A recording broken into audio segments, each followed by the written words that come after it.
Samping saya seseorang, Anda pasti tahu, saya panggilnya Shirley aja tuh. Namanya Shirley. Kalau suatu waktu saya buatkan biografi, saya cuma tulis nama dia Shirley gitu. Dan selebihnya Anda ikuti apa artinya menjadi Shirley di dalam situasi Indonesia kekurangan figur tuh. Hal-hal yang sensasional tentang Shirley Anda udah lihat eh, beratusan kali itu. Nah, sekarang kita mau bicara dengan Shirley tentang sesuatu yang bisa kita jadikan dasar bahwa kita tidak pernah kekurangan pemimpin. Shirley, apa kabar? Baik, Bung Oke. Rocky. Jadi saya undang Shirley Ya. untuk mulai memberi semacam sugesti Hmm. bahwa di dalam keadaan kekurangan harapan, tetap ide utamanya adalah kita tidak boleh berhenti berpikir dan berhenti untuk mengatakan saya bisa memimpin. Ya. Nah, filosofi apa yang Shirley putuskan sehingga pada akhirnya Shirley masuk di dalam sejarah baru tuh. Dan ini saya sebut sejarah baru karena belum pernah seorang yang minoritas di dalam semua hal tiba-tiba muncul dan dimunculkan oleh sejarah tuh. Jadi Hmm. ide pertama yang membuat Shirley percaya bahwa di dalam keadaan apapun, saya perempuan, saya minoritas, saya bisa memimpin. Energi apa yang bikin Shirley Sebenarnya waktu itu di tanggal 12 Oktober itu eh, dulu software apa itu peristiwa apa ya? ya peristiwa sebenarnya yang menyalonkan Gubernur Ya, Maluku Utara kan adalah almarhum suami. oke. Kemudian di 12 Oktober ada kecelakaan sehingga beliau meninggal. Dan diberikan waktu oleh KPU waktu hanya 7 hari untuk Ya, segera menentukan penggantinya siapa. Nah, di tanggal 13 banyak yang datang untuk partai politik terutama dan para relawan semua meminta saya untuk menggantikan oke, saya beliau. saya potong di situ dulu ya. Kan orang selalu menganggap nih Shirley kok keterlaluan ya. Masih seminggu tapi udah punya ambisi untuk memimpin kan. Kan itu juga Ya. bagian dari sinisme orang tuh. Padahal saya kira ada sesuatu yang membuat Shirley memutuskan lebih cepat sebelum momentum itu hilang. Iya, sebenarnya saya secara pribadi pada tanggal 12 kejadian itu, hal yang ada di kepala saya adalah saya pengen pulang bertemu dengan anak-anak saya, meninggalkan semua yang saya miliki di Maluku Utara ini dan kembali ke Jakarta. Itu yang saya berpikir tanggal Oke. 12. Kemudian malamnya saya berdoa, minta hikmat ke Tuhan, minta saya untuk bisa mengerti dan menerima apa yang sedang terjadi ini. Tanggal 13 saya bangun dengan keadaan yang lebih tenang dan banyak yang menelpon dari partai politik, relawan, pendukung, WhatsApp. Ketika tiba di Jakarta pun semuanya datang menanyakan bagaimana, harus ada yang menggantikan, kalau tidak didiskualifikasi. Kemudian yang saya bayangkan adalah sia-sia dong. Berarti selama ini saya setiap malam mendengar cerita gagasan besar dari seorang Benny Laos tentang Maluku Utara, bagaimana yang sudah dilakukan di Morotai, apa yang dia melakukan di Maluku Utara, dan saya selama 12 hari tersebut dan sebelumnya pun saya melihat ada ketimpangan sosial di pulau-pulau, masyarakat yang menaruhkan harapan menginginkan ada perubahan, semuanya bercampur aduk dalam pikiran saya. Saya pengen menjadi egois dengan hanya kembali bersama dengan ketiga anakku, tapi di satu sisi saya juga mengingat semua harapan ibu-ibu yang dititipkan kepada saya, kepada almarhum, dan kemudian saya membayangkan gagasan besar dari seorang Benny Laos akan hilang begitu saja ketika saya tidak melanjutkan, dan relawan bertelepon, menangis, WhatsApp, DM, dan banyak yang Oke. terjadi saat itu. Dan akhirnya saya bilang saya akan bertanya ke 3 anak saya, apapun keputusan mereka saya akan, eee, lakukan dan ketika saya berkomunikasi dengan ketiga anak saya yang satu 2 3 memutuskan, "Mami lanjut." Jadi teman-teman, bayangkan misalnya dalam 12 hari Shirley yang biasa diasosiasikan sebagai istri, sebagai perempuan yang hanya beroperasi di wilayah private, akhirnya nyebrang ke wilayah publik. Jadi itu juga menunjukkan bahwa keperempuanan itu seringkali didorong untuk tidak boleh keluar dari wilayah privacy, wilayah keluarga tuh. Ya. Tetapi kita tahu bahwa begitu ada panggilan sosial, ada panggilan psikososial, keperempuanan itu berubah dari makhluk privat menjadi makhluk publik. Ini Ya. juga pelajaran bagi kita yang sangat patriarki melihat bahwa politik itu adalah urusan laki-laki, bukan. Politik dari awal ada urusan ekonomi yang kata dasarnya adalah rumah tangga tuh. Jadi Hmm, di dalam rumah tangga justru di situ public policy dibuat tuh. ya. Dan kadang-kala kita nggak ngerti bagaimana ethics of care dari perempuan itu tiba-tiba udah tersedia sajian di meja tuh tanpa si pria tahu tuh dari mana sumbernya tuh. Jadi kepemimpinan itu dimulai dari kemampuan untuk menghasilkan keadilan dan seringkali saya anggap bahwa rahim perempuan itu adalah sekolah keadilan pertama. Setiap perempuan yang melahirkan, mengandung bayinya, dari awal dia sudah membagi nutrisi dengan bayinya.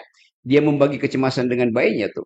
Jadi perempuan itu adalah distributor keadilan sejak dari rahimnya tuh. Ya. Nah, setelah kita pindah dari rahim ibu, rahim perempuan, kita masuk dalam rahim laki-laki. Itu namanya rahim politik, rahim APBN, rahim Munas, segala macam tuh.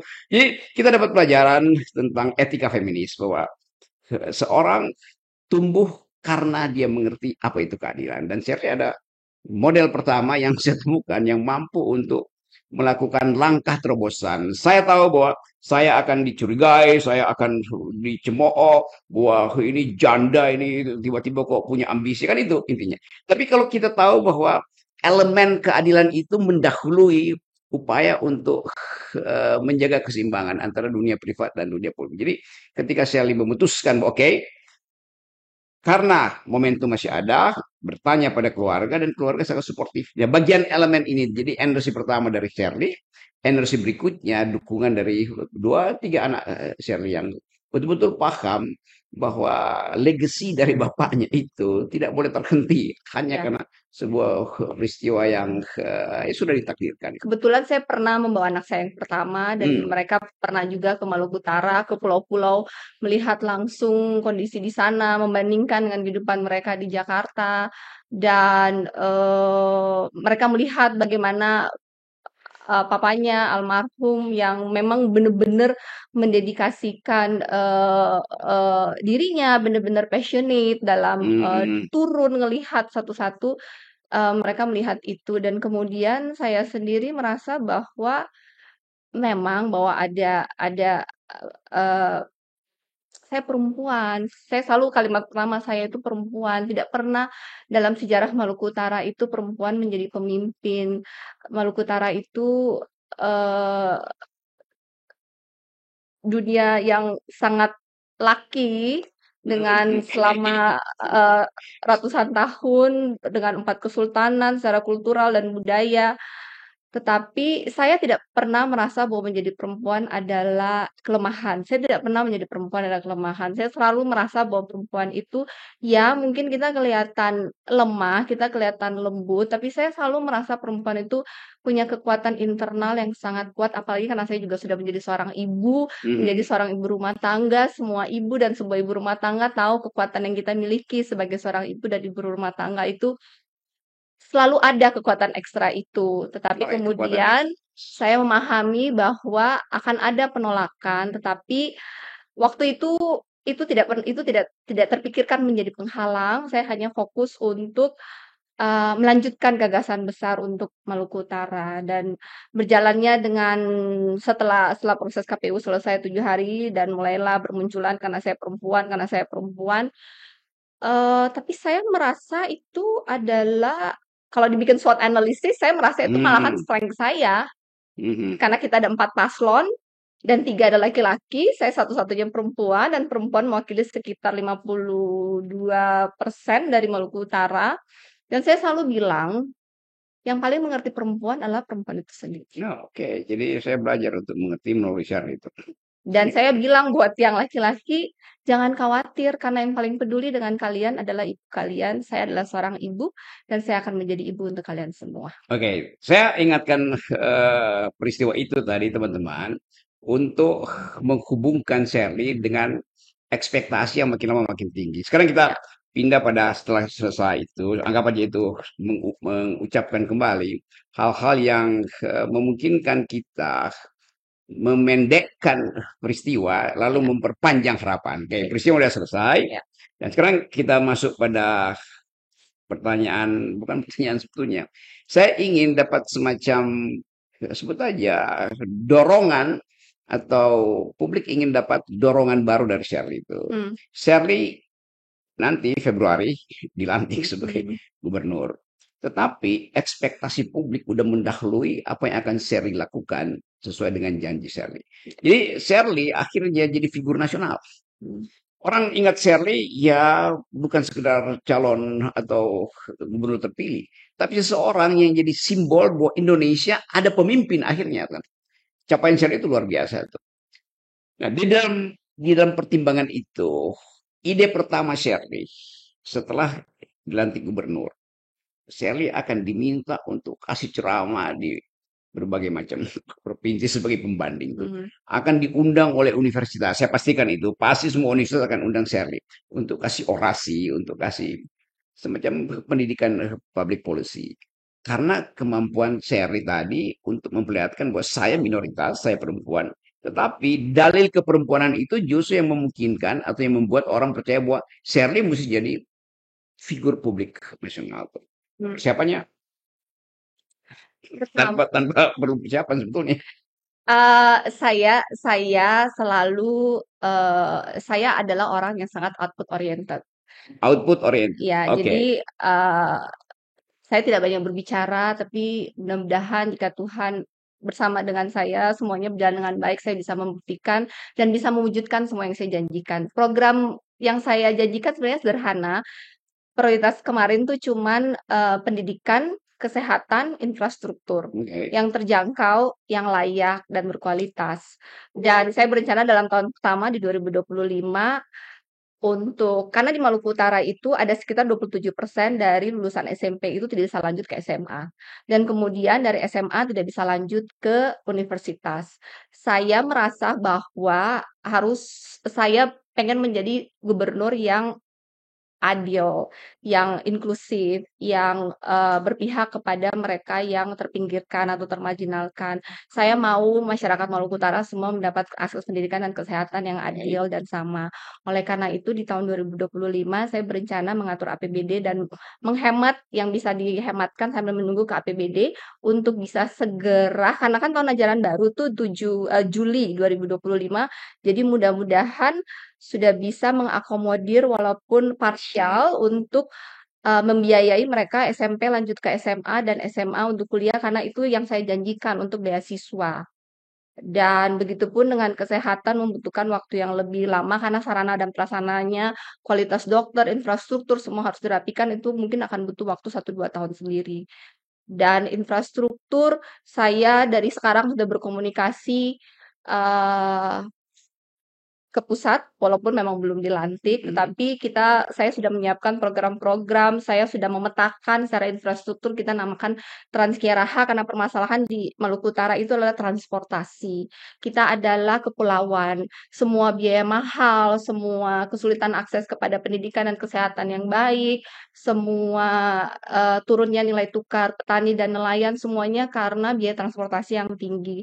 Oleh karena itu, yang paling penting di Maluku Utara itu adalah infrastruktur transportasi yang terjangkau, yang nyaman, yang berkeselamatan, dan ekonomis. Untuk itu, saya punya program yang saya namakan Transkiaraha untuk konektivitas satu Maluku Kiaraha itu terkoneksi dengan baik. Airport yang belum ada kita adakan, tol laut yang belum ada kita adakan, dermaga yang belum ada kita adakan. Dan untuk itu dibutuhkan dukungan dari pusat terutama APBN dan saya sudah membuat rencana untuk mudah-mudahan dalam 5 tahun itu semua bisa ke-deliver. Karena percuman apapun yang saya bicarakan kalau saya tidak punya output. Dan saya berencana mewujudkan dan mendeliver semua yang saya janjikan dalam 5 tahun.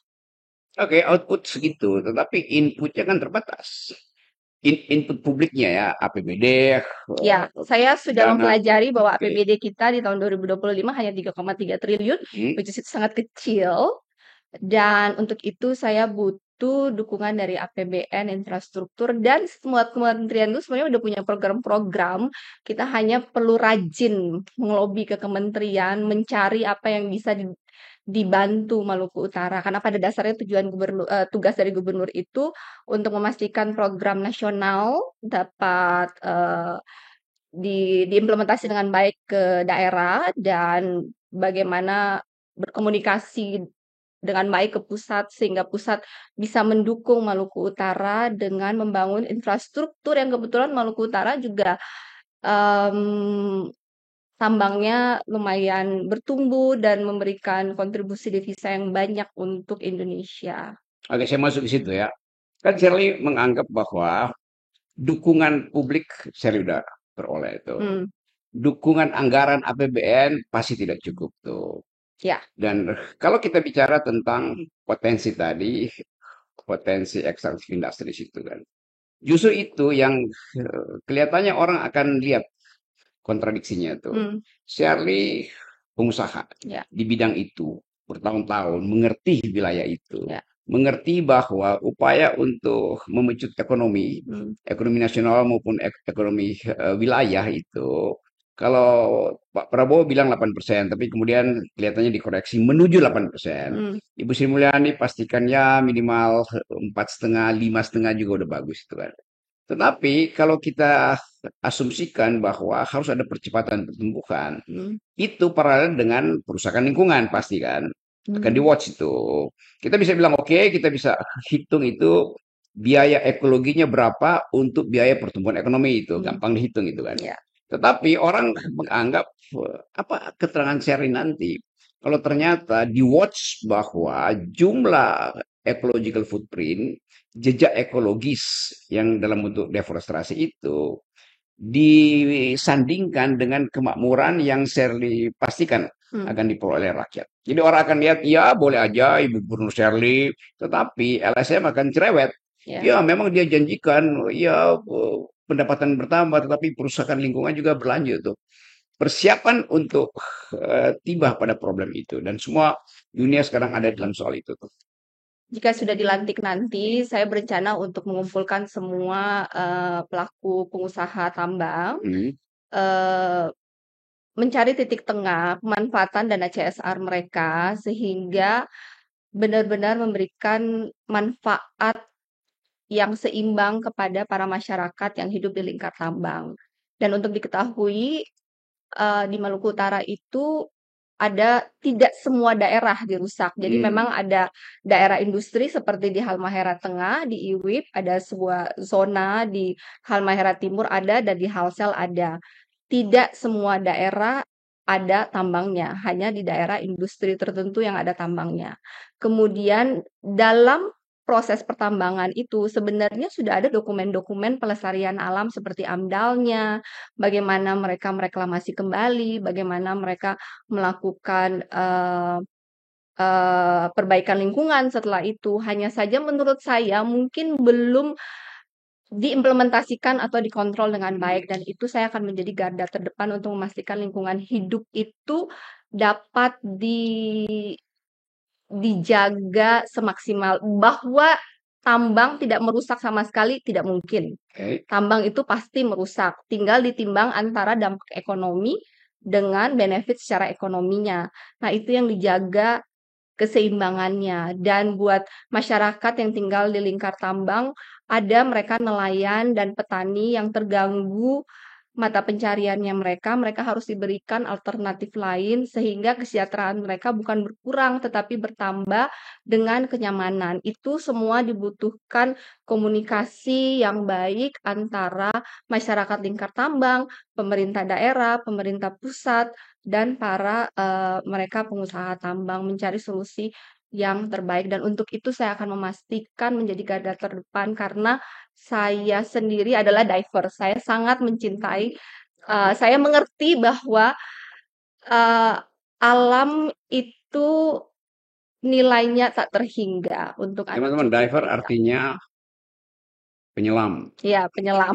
Penyelam bawah laut, saya melihat bagaimana keindahan alam itu rusak, hilang, sesuatu yang sangat cantik yang tidak bisa diciptakan oleh manusia kembali bisa hilang karena tidak dilestarikan dengan baik. Dan saya pun pencinta alam.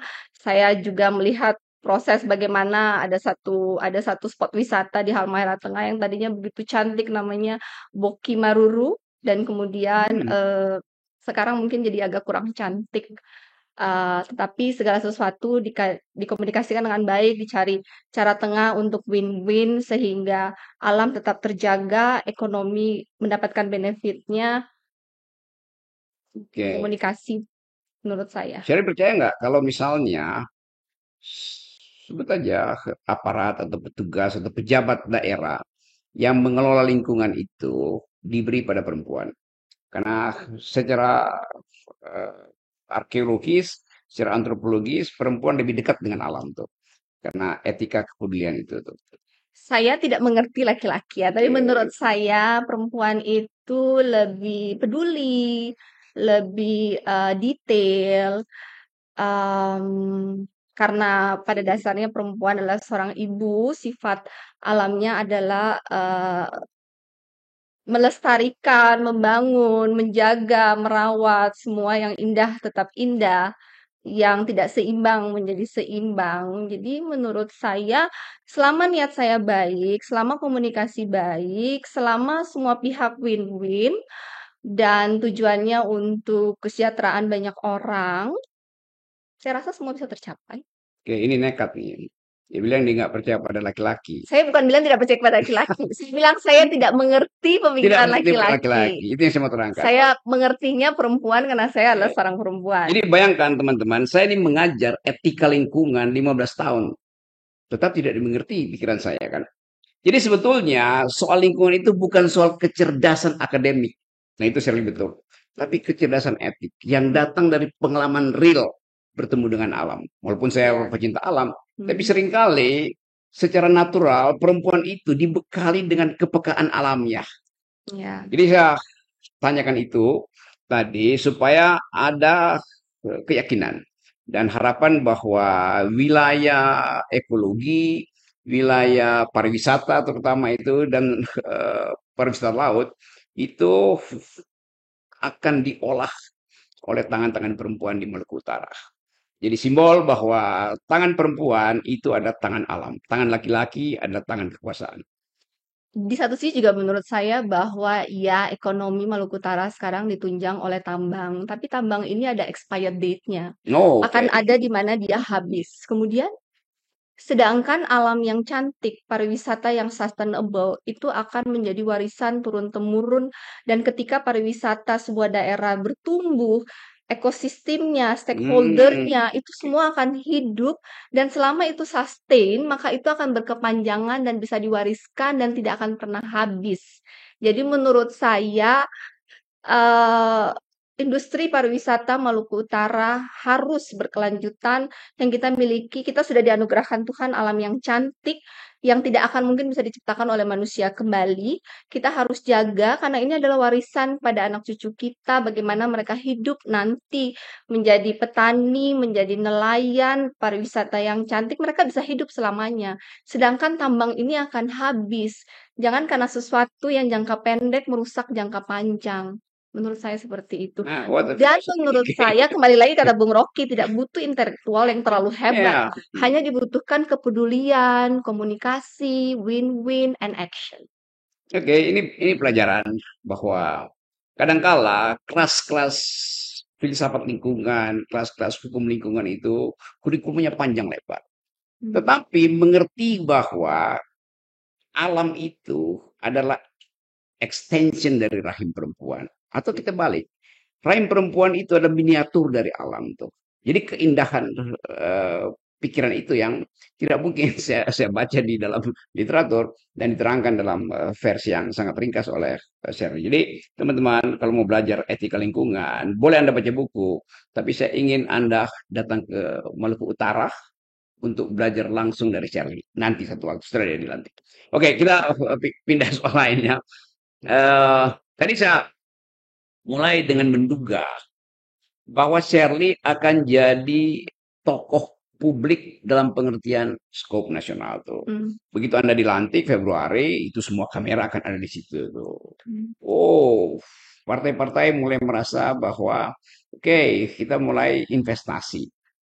2029 ada tokoh perempuan tuh kan thresholdnya udah nol sekarang kan, jadi partai Ya. kecil pun mulai bersiap-siap. Bagus sekali bahwa akan ada kompetisi, tetapi tetap kita menduga bahwa mental partai ini belum bisa sempurna memanfaatkan kepemimpinan perempuan dalam pengertian tadi etika kepedulian tuh. Mereka tetap anggap bahwa ini komunitas nih, share komunitas. Jadi ini bukan berupaya untuk memberi peringatan, tetapi kalau kita lihat tren ke depan ini, dalam 1 semester ke depan, 2 semester ke depan, partai-partai akan sibuk melakukan kaderisasi. Kan udah 0%. Kan. Dan Shirley pasti ada di dalam daftar pertama. Kira-kira, atau bukan kira-kira tuh, kita mau lihat sebagai gubernur yang hari-hari pertama akan disorot oleh publik dan mulai dibuatkan semacam elektabilitas awal. Kan semua orang akan mulai dengan elektabilitas awal tuh, Shirley sekian, yang gubernur di Lampung sekian, yang di Sulawesi Utara sekian tuh. Lalu ada komunitas yang mulai berupaya untuk bikin kontrak. Pasti itu terjadi. Kontrak. Kontrak-kontrak politik. Ah, Share dengan kita aja, share. ah. Nanti ABCD itu. Feeling Shirley, saya kasih statement itu. Apa feeling Shirley terhadap rumusan saya tadi? Terus terang ya, saya tuh kan awalnya ibu rumah tangga. Saya mendampingin suami saya bertugas melihat, bukan pelaku. Dan karena takdir, karena sejarah, sesuatu hal terjadi, dan saya mengikuti kontestasi Pilgub, dan kemudian saya menang. Saya masih membutuhkan waktu untuk mempelajari tentang dunia politik itu sendiri, dan saya belum ada jawaban untuk itu. Masih mempelajari. Ya, kumbang akan mendekati mawar. Hmm, Tapi kata sebuah lirik lagu, every rose has its thorn. ya. Setiap mawar dia berduri itu. Dalam hidup saya, ketika saya melewati proses kontestasi Pilgub kemarin, saya selalu mengambil keputusan dengan berdoa. Oke. Ketika saya merasa ada kedamaian, maka ketika saya merasa ada kedamaian, maka itu keputusannya. Jadi ketika ada tawaran-tawaran akan saya bawa dengan doa dan semua keputusan di mana saya merasa ada damai sukacita.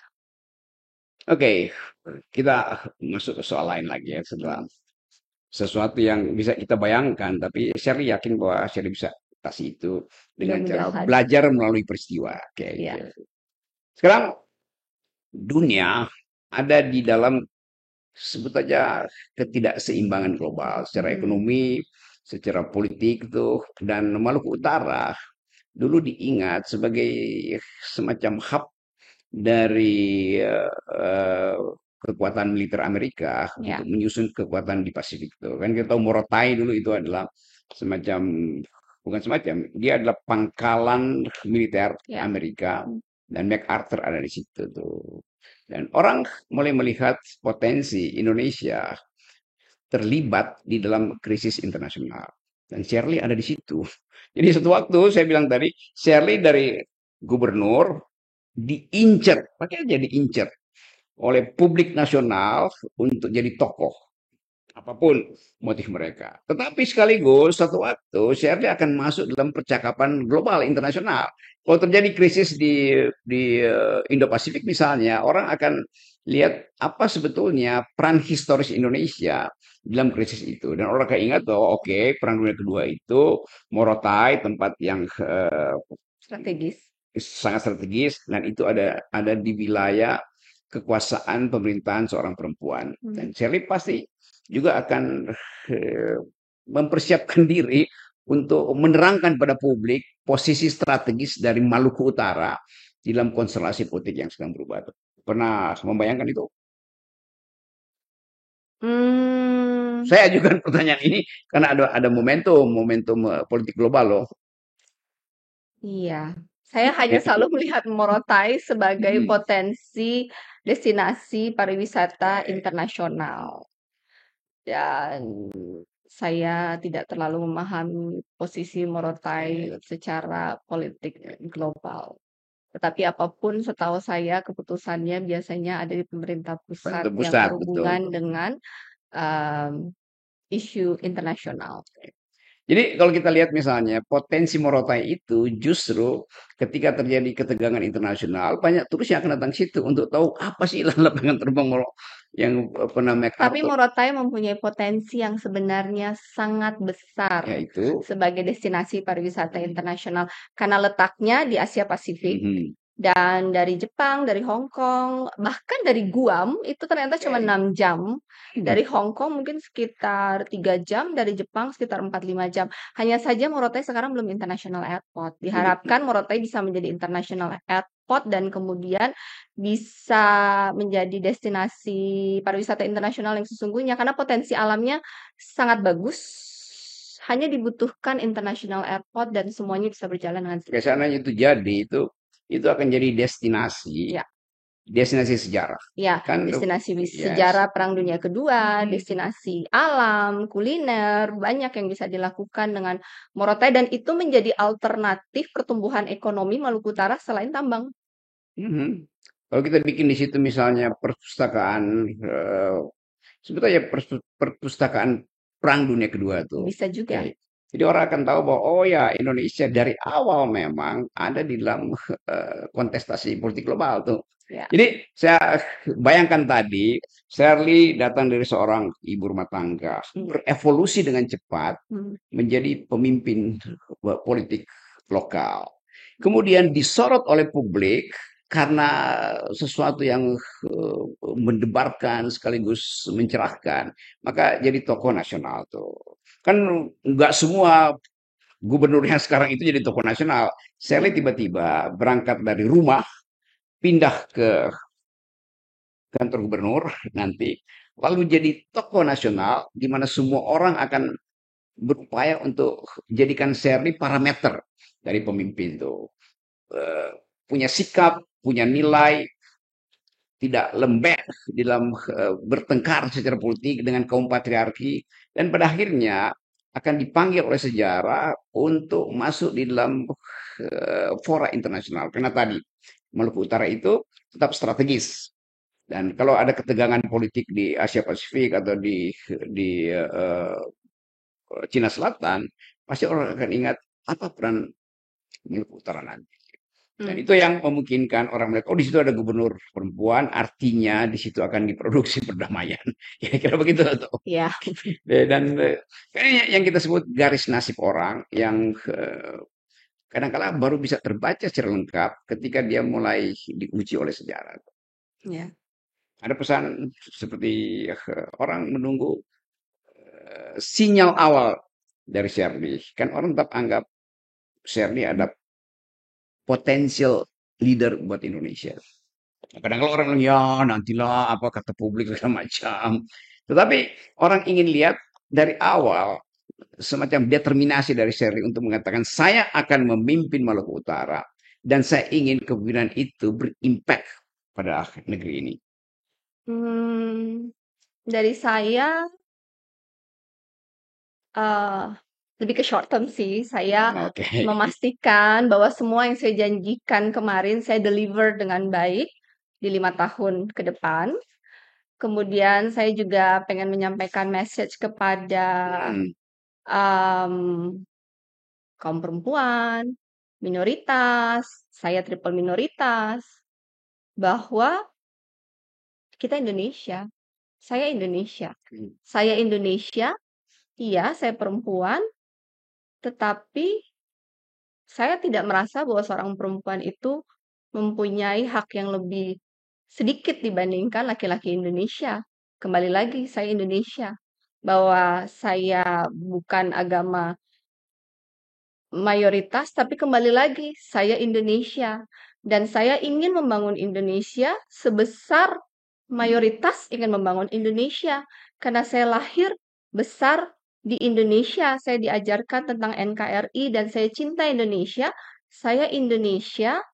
Jadi saya mensyukuri dan berterima kasih kepada 51,7 masyarakat Maluku Utara yang menurut saya sudah cerdas memilih saya karena program-program yang dirasakan nyata yang saya janjikan tanpa melihat saya sebagai triple minoritas karena mereka ternyata masyarakat Maluku Utara udah cukup cerdas untuk melihat kemampuan dan kapasitas saya dibandingkan minoritas saya. Dan mudah-mudahan saya tidak mengecewakan, mudah-mudahan 5 tahun ke depan saya bisa mewujudkan semua yang saya janjikan, sehingga ke depan di tahun 2029 ya, kontestasi berikutnya, 2029. ya, mereka yang minoritas, mereka yang perempuan, bisa mendapatkan kesempatan yang sama. Jika saya bisa, mereka juga bisa. Dan saya kemarin memenangkan kontestasi dengan politik modern yang cerdas dan santun. Saya tidak menjelekkan paslon siapapun dan Ya. saya tidak menggunakan politik uang dan saya bisa menang hanya menggunakan sosial media, mengkomunikasikan program, berkomunikasi dengan pemilih saya menggunakan platform sosial media yang ada dengan hal-hal yang modern dan saya bisa. Dan jika saya bisa, yang lain pun bisa. Oke, itu teman-teman filosofi kepemimpinan dari Shirley. Kalau saya rumuskan dalam 3 kalimat, nanti akan ada buku. Saya Shirley, saya pro kemajemukan, saya pro Indonesia, dan saya pro keadilan. Dan menurut saya keberagaman itu bukan kelemahan tapi kekuatan buat Indonesia. Ya, terima kasih, Sher. Ya, makasih. Merawat keragaman adalah tugas setiap warga negara. Salam akal sehat. Ketemu lagi. Oke, Shirley.